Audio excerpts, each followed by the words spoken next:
Hello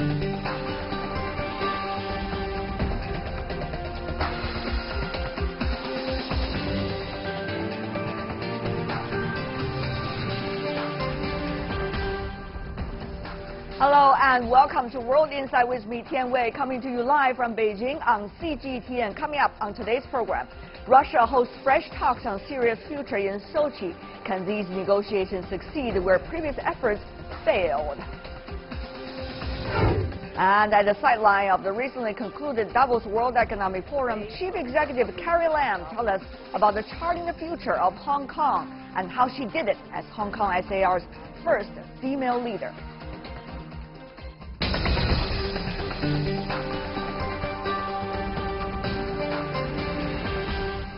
And you're watching World Insight. We begin in the Russian Black Sea resort of Sochi, where the Syrian Congress National Dialogue is underway.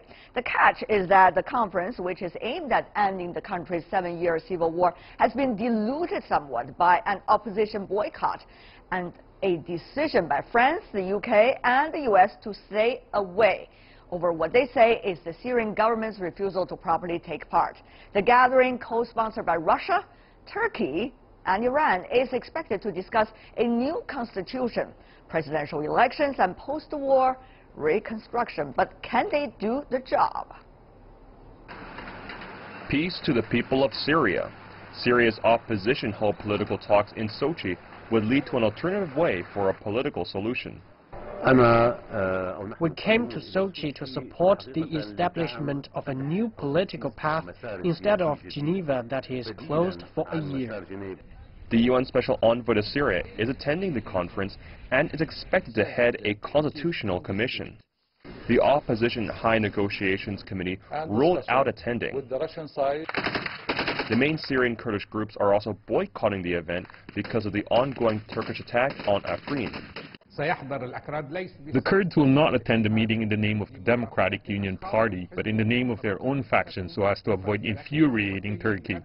Turkey even opposed their participation in the name of an individual, but after the Afrin operation, it opposes no more. So if the Syrian National Dialogue can be held as scheduled, Turkey will accept it. The Sochi meeting comes just days after separate UN-backed talks in Vienna, where warring sides did not even meet face-to-face. The war in Syria has dragged on into its 7th year, killing hundreds of thousands of people. There are limited expectations for the ongoing Sochi meeting.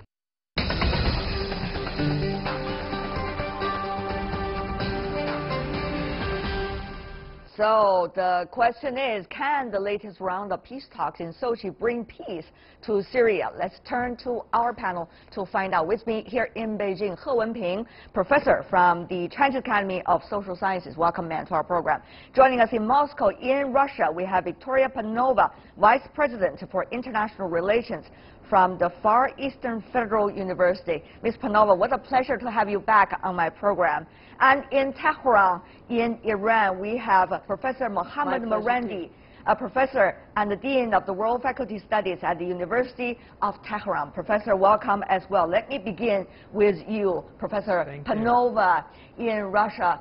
So, will this talk bring any result, given the two complex issues? One is Turkey already sent its troops into Syria. Secondly, it seems that the opposition has boycotted. Go ahead, Professor. Well, I believe that we're having multiple negotiation platforms now, and Sochi is another one. And I think what's the most precious about it is the fact that Sochi managed to bring the most wide spectrum of different, not only political forces, but also socialist and different clusters, social clusters of Syria, which would be able, hopefully, to bring some kind of final decision, of course, but bring closer peace to these war-ravaged nations.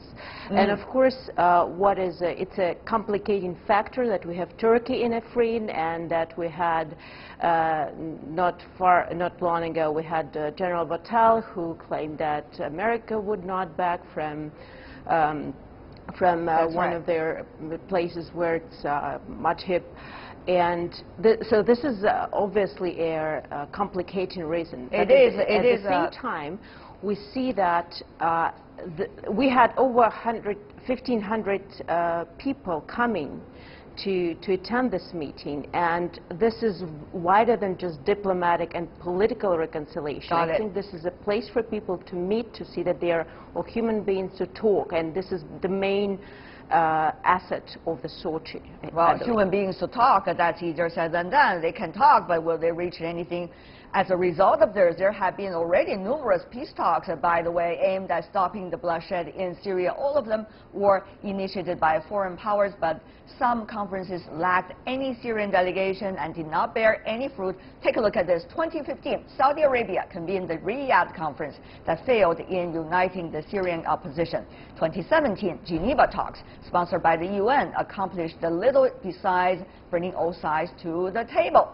2017, Astana talks, sponsored by Russia, Iran, and Turkey, resulted in de-escalation zones in rebel-held areas, but now situations are getting once again chaotic. So, Professor Morandi, we talk about this once and again. It seems peace is on the horizon, but it's never there. So, Professor, is this time going to work, or one of those occasions on the list, Professor? Well, I think it's something in between. Your previous guest was absolutely correct. It's not going to lead to a solution, but the more that we have negotiations and talks, the better. Actually, in 2012, early on in the crisis, when Kofi Annan presented his plan for peace in Syria, Iran supported it, and the Russians also had a favorable view of the plan. But the United States and its allies were opposed to it. At that time, the Americans were helping to create these extremist groups, which later became ISIS and, of course, Al-Qaeda, which we all know about, with its regional allies. And they thought that they would steamroll into Damascus. But now I think many have become much more realistic, and this realism manifested itself in Astana, when the Turkish government joined the Iranians and the Russians in trying to find a solution. Of course, right now what the Turks are doing and what the Americans are doing in Syria by occupying different parts of the country are a violation of international law, and I think at the end of the day they'll lead to failure.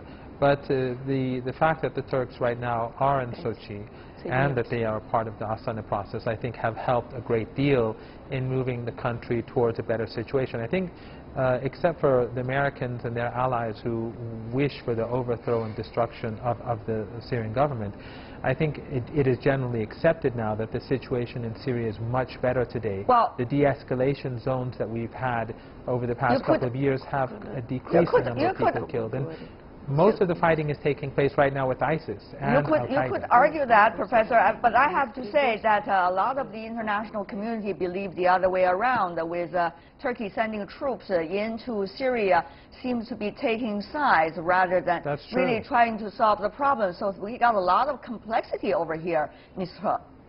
Oh, yes. You know, when we talk about those negotiation process about Syria, actually there are three of those mechanisms right now coexisting. One is the UN-led that's happening in Geneva. Another is Astana. And then there are three players there, Russia, Turkey, and Iran. And now back to this Sochi, you see just two. Now that's Russia and Iran. So Turkey is missing.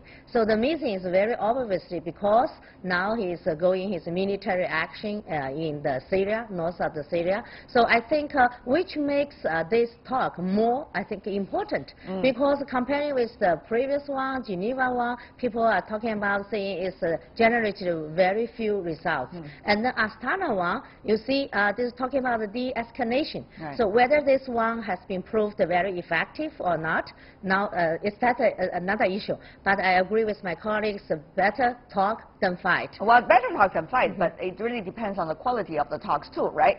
When we talk about the talks, how could a talk take place when Turkey is sending troops in and it seems that there are so many different powers that have very different belief than whether the Turks should appear there. For example, the UK, Germany, as well as the United States, depending on your interpretation, Professor Morandi, of what exactly President Trump meant that the Turks should not meet with the American force over there, going to really complicated situation. So, Professor Morandi, here is the question. The question is, as time goes by, are we going to see more hope of dealing with the Syrian crisis? Or actually more regional players all come in, want to have a piece of it before they sit down with the others. They try to get as much interest for themselves as possible. Professor Morandi, Iran included. I think that's a good question. Of course, Iran and Russia, their presence in Syria is at the request of the Syrian government. And if the Syrian government tomorrow has a different agenda, the Iranians would abide by that. The problem, though, is, as you rightly point out, is that the United States and the Turks are both in the country illegally. And ironically, the Americans are causing trouble for themselves by siding with Kurdish groups that are linked to the PKK. And the PKK has carried out tens of thousands of have led to their actions in Turkey have led to the deaths of tens of thousands of Turks, both Kurdish and Turkish citizens of the country. And while what Turkey is doing in Syria is, of course, illegal, and their role in Syria from the very beginning has led actually to this crisis, but the Americans are responsible for provoking Turkey to take this act, because obviously the Turks, under no circumstances will they allow the PKK or their affiliates to form a government. But at the end of the day, the real solution is for the Americans to put aside I really think part of the problem in Syria is that the Americans are very angry. They are very spiteful that the Syrian government has succeeded to a large degree. I think it's less strategic than it is emotional. Many people think that there's a strategy behind this. I think that there may be a strategy, but I think a lot of it has to do with American hostility. And when a country makes decisions based on anger, it doesn't lead to logical. Before we talk about the mood, which is hard to judge, we have to talk about the reality. Reality and the facts are on the ground. Professor Morova from Russia, you know Russia is having the upper hand in terms of trying to come up with what Russia called solutions to the Syria crisis, or at least an upper hand in the region right now, given the role it's playing. So why are Americans in fears and inferiors, as being quoted from the book, possibly? So, Professor Panova, what exactly is the situation? What does Russia want to achieve? Can Russia achieve that? Well, I think in terms of what Russia wants to achieve, what we talk about here, we don't talk about, well, you've been saying gain the upper hand. Well, we don't want to have an upper hand in the region. I think the main thing Russia wants is, as a result of its activities, to achieve long-lasting inter-Syrian reconciliation and a peace in the region, stability in the region, because it's very much influencing the stability of its borders and borders of its immediate neighbors. And what's been talking the previous Ms. Panova, Professor Panova, help me to understand this. Help me to understand how could Russia do that job, achieve the goal that you have just said, with Turk troops inside Syria, with the opposition of Syria boycotting the conference, with the other powers, for example, some from the West that I just mentioned, refuse to take further part and be support of any process that is going on right now in Sochi. How could Russia be able to achieve this goal with all of this going on? If not, what can Russia do? Well, I think what is important to see here is that meanwhile America or France refused to go to Sochi, first of all, we have what is more important, we have a United Nations as the international organization, legitimate body responsible for peacekeeping, for bringing different solutions, and we have Stefan de Mistura who came to Sochi peace talks and who agreed to kind of to be there and to take part in it. Another thing, even though a number of opposition forces in Syria refused to go there, some of them claimed that even without being there, they would accept the results of the conference in case the United Nations approve it. So they clearly demonstrate that, and Stefano de Mistura once again is there, and they clearly demonstrate that they're ready to go along with their international regulation of the international participation, not just what the United States tell them, because the United States seem to be somewhat not isolating. I mean, it's too big to say about the biggest superpower, but the United States still have the trouble of explaining the real reason of being, having their boots on the ground. That's right. This is problematic, I think. And meanwhile, this general confrontation between Russia and the West is unfortunately influenced the possibility and their prospects of inter-Syrian reconciliation. I think that their resolve of the United Nations, of their number of participants that actually came to the meeting and supporting Astana talks. You yourself mentioned de-escalation zones and it seems that a number of humanitarian all of you have set the stage very well. So here's the thing. I should say. So here's the thing. Three things all at the same the time. United States didn't reject Sochi outright. They say that Geneva remains the main. We got it. Platform. There's three for things that, at the same time. I have to say. Sochi is just to give everybody not just a diplomats chance to and talk. politicians, but a wider social Probably circle. Professor So I think Panova it's would not be a able way to hear forward me at to this point. coming closer to the solutions, at least if nobody wants. Okay, so Ms. He, let me ask you about this. We have set the stage, we heard everybody. It's quite clear, 3 layers of things. First layer, internal civil war going on in Syria, the government and the opposition. Secondly, regional players all want to have a piece of pie in the chaos for one purpose or the other. Thirdly, you got Russia vis-a-vis so-called the West, the distrust of one another, all afraid of the other side, trying to escalate the tension and also have a bigger hand in this. So now, here's the thing in Sochi. Is it likely to solve any of the 3 layers we just mentioned, Ms. He? Well, I think very objectively to say there is no hope to resolve all those 3 layers you have just mentioned. But at least Russia want to make this, take this chance to send a very strong message. That is, Russia now is still leading the way forward. The page for the conflict now is almost over. But now the new page now is opening. That is the page for guiding the post-conflict Syria, rebuilding and all those reconstruction the power. And all of those new page now is still in the hands of Russia. So that's the strong message. And also Russia don't like to lead this way by himself alone. So he wants to make a big stage, big platform. And then all those like constitution making, like how to organize the president's election, all of those things, and then will be inked by all those participants and then handed over to the UN. So it's becoming a multilateral one. Led by Russia and Iran. Of course, Russia is facing 2 things. One is the World Cup, the soccer game, that of course is quite an honor and a glory, and yet at the same time controversy as well when it comes to debate between Russia and the West. Secondly,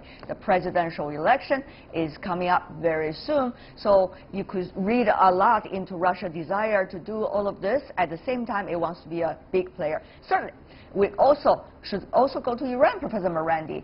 Iran just suffered some of those political chaos inside your country, now looking for solution. Before that is figured out, Iran is also having an ever bigger presence in the region, which cost the American some caution. But Professor Morandi, what is the way forward according to Iran? Because obviously we are in a deadlock about Syria situation. Well, I don't think the situation in Iran was ever very chaotic. I think the Western media played up the recent events that we had a few weeks ago a great deal for their own interests. And in fact, the University of Maryland polling institution has shown that the overwhelming majority of Iranians, according to the Americans, actually support Iran's regional policy. And the reason why Iranians support it is that Syria, it's not a piece of the cake that the Iranians want.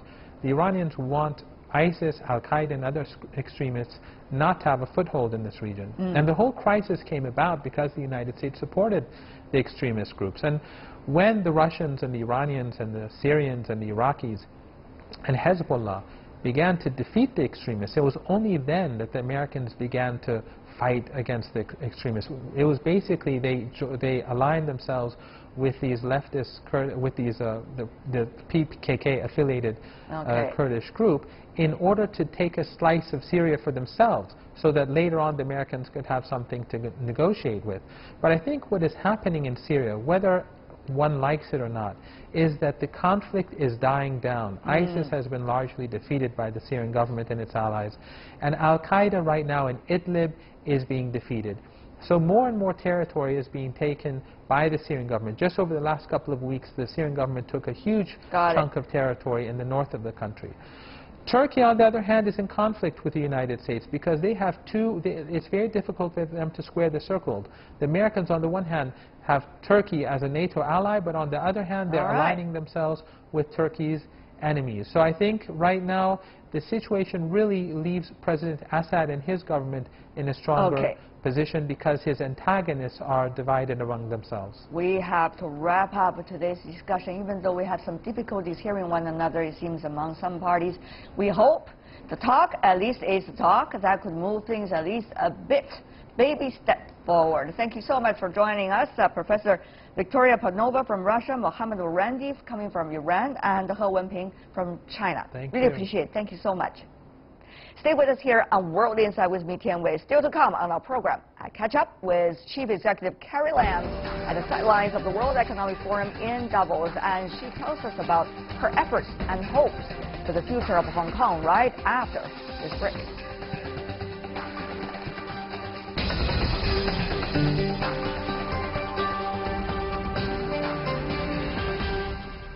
You're watching World Insight. I'm Tian Wei. At the World Economic Forum in Davos, which concluded last week, one of the biggest presents this year is that of high-level officials from all over the world. Among them, Carrie Lam, the chief executive of Hong Kong. She led the Hong Kong delegation to Davos after a 6-year absence from the forum. A strong message was sent. Hong Kong is back on the center stage with a snowy mountainous town as our backdrop. I caught up with Ms. Lam. She was generous in sharing her thoughts and about Hong Kong's future and upfront of her challenges as the chief executive of Special Administrative Region. She began by telling me about Hong Kong's economy.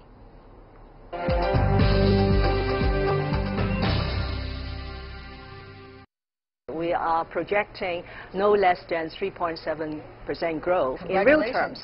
And of course, to China, 3.7% is a very low figure, but our preceding year, 2016, is only 2%. So it's a very positive growth. And we are also projecting similar positive signs for the coming years, because even IMF has increased or raised its forecast for the world to 3.9%. But if you ask me my worries and concerns, I'm afraid many of those are still related to politics. That there are just too many arguments in Hong Kong, especially with the political parties at the Legislative Council. That is one side of my worry. The other side is how we could give more hope and confidence to the young people in Hong Kong. At APEC, you proactively try to promote Hong Kong, and once again, World Economic Forum, you try to do the same thing. But the thing is, whether Hong Kong will be competitive. For example, you want to create a stock market. You even met the New York Stock Exchange CEO and suggest that Hong Kong one day is going to exceed you guys. But no, I didn't say that. I said that we will continue to improve and compete. Okay, there we go. But the thing is, how to compete? Will Hong Kong still relevant, even for the region? Well, I think Hong Kong is very, very relevant. especially now we have two major national initiatives in front of us that will provide us with abundant opportunities. One is, of course, the Belt and Road, which there are now 100 countries, organizations that have participated or supported. So that will open a host of opportunities for Hong Kong. And that's why last December I signed a cooperation arrangement with the National Development and Reform Commission to spell out the central government's support for Hong Kong's participation in and contribution to the Belt and Road, particularly in some of the emerging economies.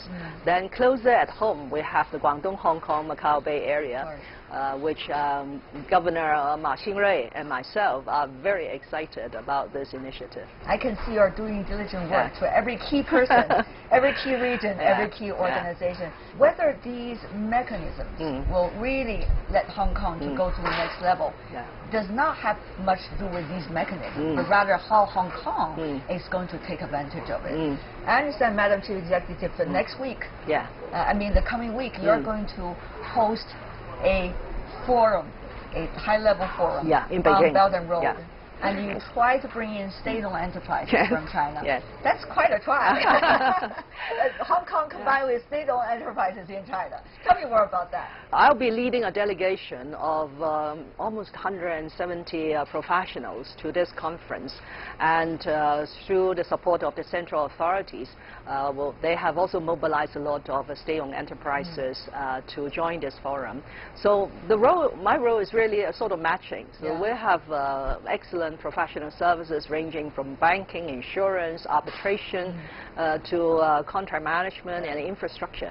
So these are the services and expertise that we could offer to state-owned enterprises using Hong Kong as the platform to go out to the rest of the world. They are already doing, but we feel that with this Belt and Road initiative, certainly more could be done. Not only working on the projects, but also working on the leadership. You, since coming into the office, met with Chinese President Xi Jinping 4 times. And I understand, both through reports and through the grapevine, that you have very extensive discussions about Hong Kong and about relationship Hong Kong and the motherland. Tell me more about what is this nature of discussion you had with President Xi. Actually, of the 4 occasions I mentioned, 2 of those were sort of sit-down and discussion that I talked about Hong Kong's situation and, of course, asked President Xi for support. One is in April last year when I went up to Beijing to receive my instrument of appointment from Premier Li Keqiang. The other will be in December last year when I did my first report duty. The other 2 occasions will be when President Xi came to Hong Kong to attend my inauguration ceremony.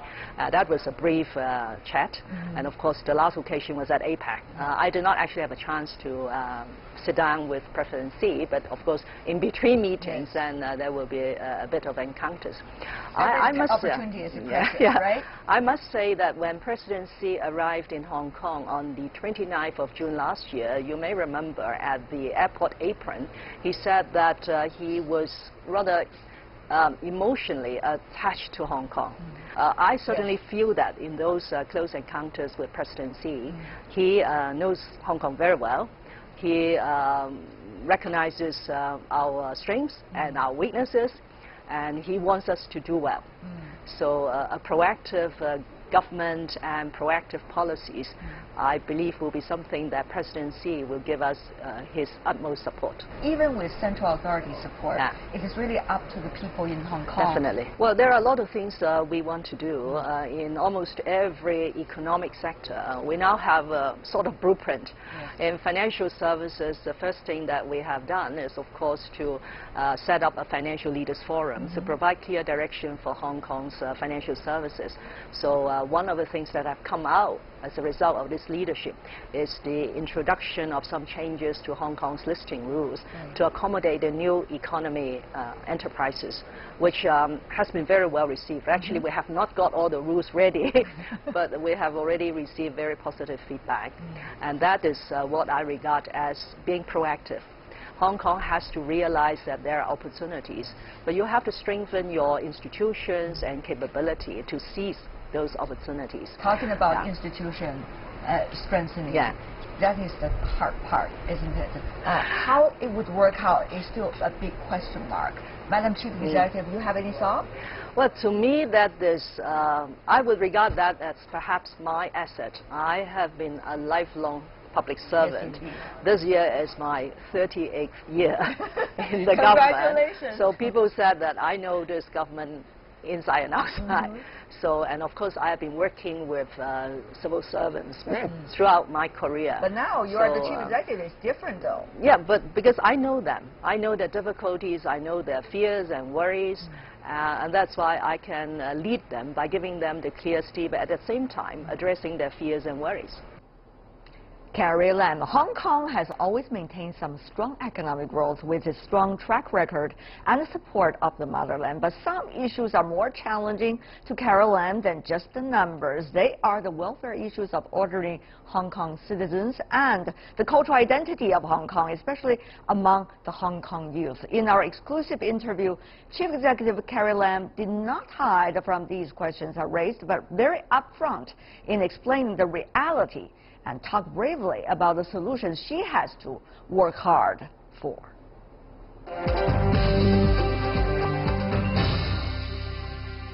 Recently, we have seen some language dispute coming from one university in Hong Kong.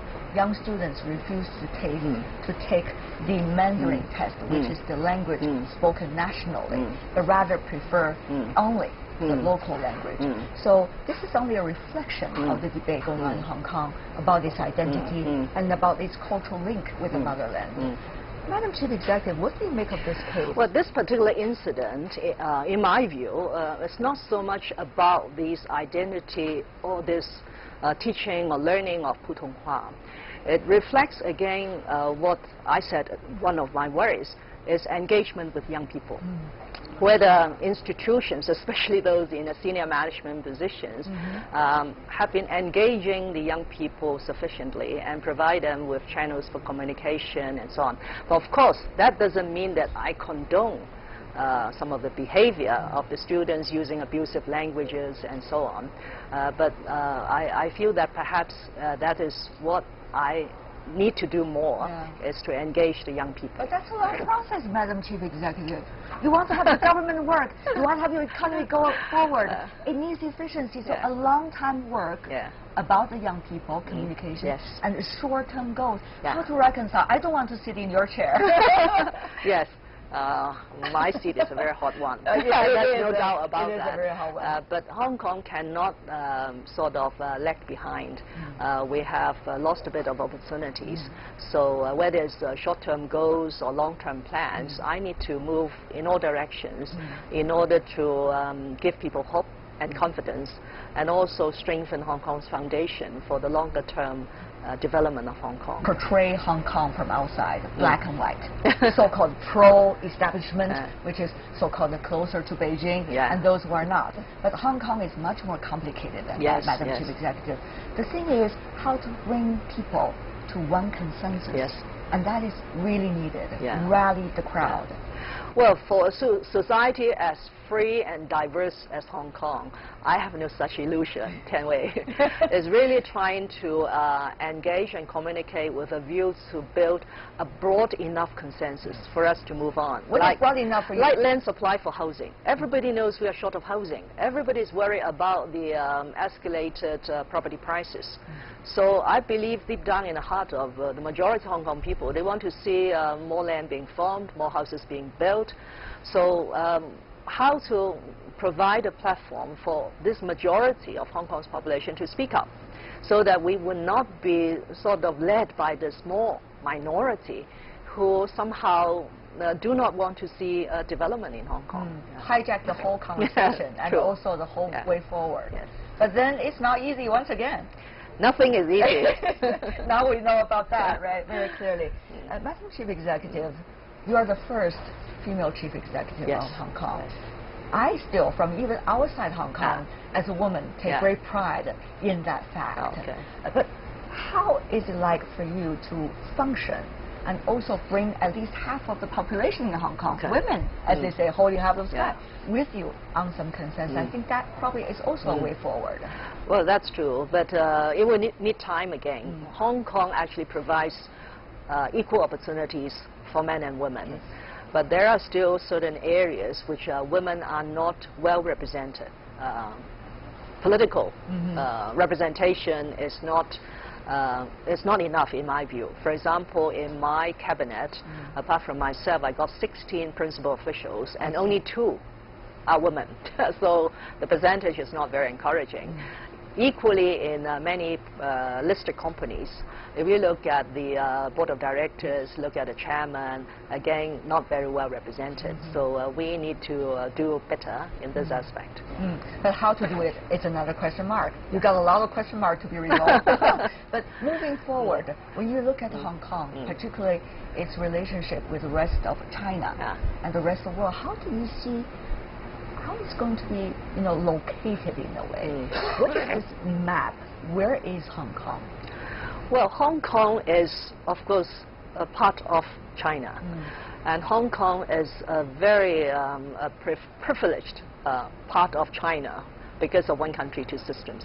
So on the one hand, we have the support and facilitating measures from the central government. At the same time, we retain our own system. This is really unique. Singapore doesn't have the system, Shanghai doesn't have the system. So how we could optimize this unique advantage of Hong Kong and position Hong Kong internationally is one of my priorities. That's why this trip to Davos is already my 6th overseas trip in the last 6 months, plus numerous trips to the mainland of China to meet with ministries and to call on provincial leaders in order to build that network for Hong Kong. I remember very clearly, Madam Chief Executive, when attending the China Night, which is one of the most important events for many Chinese at this World Economic Forum, you said one thing, and everybody was clapping for you. You said, 一家亲. It is not Hong Kong and the rest of China, but rather a whole family. But that kinds of mindset and the action related to it has to be established. Well, definitely. But if we take a historical perspective, actually, a lot of very successful enterprises and families now in Hong Kong are immigrants from the mainland of China. So there has never been this alienation. But in recent years, I do admit that there have been some problems. There are a lot of reasons for that. I don't want to go into detail, but I do feel that with more time, a bit more tolerance and acceptance, we should be able to rebuild that bondage between Hong Kong people and mainland people. This is the 40th anniversary of China's reform and opening up policy. During the very first stage of it, Hong Kong played a crucial part in opening up China, linking China to the rest of the world. I wonder if Hong Kong, on this occasion and in the near future, when China's central government said, we're going to stick to reform and opening up policy, what role can you play? We have benefited significantly from the reform and opening up of the mainland economy in the last 40 years and successfully transformed Hong Kong from a manufacturing center to a premier services hub. So looking ahead with the Belt and Road Initiative with the Guangdong, Hong Kong, Macau Bay Area, I'm sure that we should be able to find a way forward for Hong Kong, which will enable us to build on our strengths and provide more opportunities for our people. I see. Before we go, Madam Chief Executive, with the backdrop of these beautiful mountains and snow in Switzerland, may I ask you, what is your China dream? No, I want everybody to be happy and to lead a very satisfying life. You need not really be very rich, but your life has to be very full and is doing good things for the nation, for the people. As you said, better things are to come. Thank you very much. Madam Chief Executive, what a pleasure to have you here. All the best. Thank you so much. Thank you. We Thank you. appreciate it. Thank you. That's Carrie Lam, the Chief Executive of Hong Kong Special Administrative Region, or Hong Kong SAR, talking to me in Davos at the World Economic Forum. She led the delegation from Hong Kong after a 6-year absence and was quite a topic at the just concluded annual Global Brainstorm meeting. Well, That is all the time we have for today. If you'd like to see more of our program, try to find us World Insight CGTN in your search engine, or check out our YouTube channel. Follow us on Twitter, Facebook, and Sina Weibo. From me, Tian Wei, and everyone on the World Insight team, thanks for watching. Tune in again next time for Insight across China and around the world. Good night.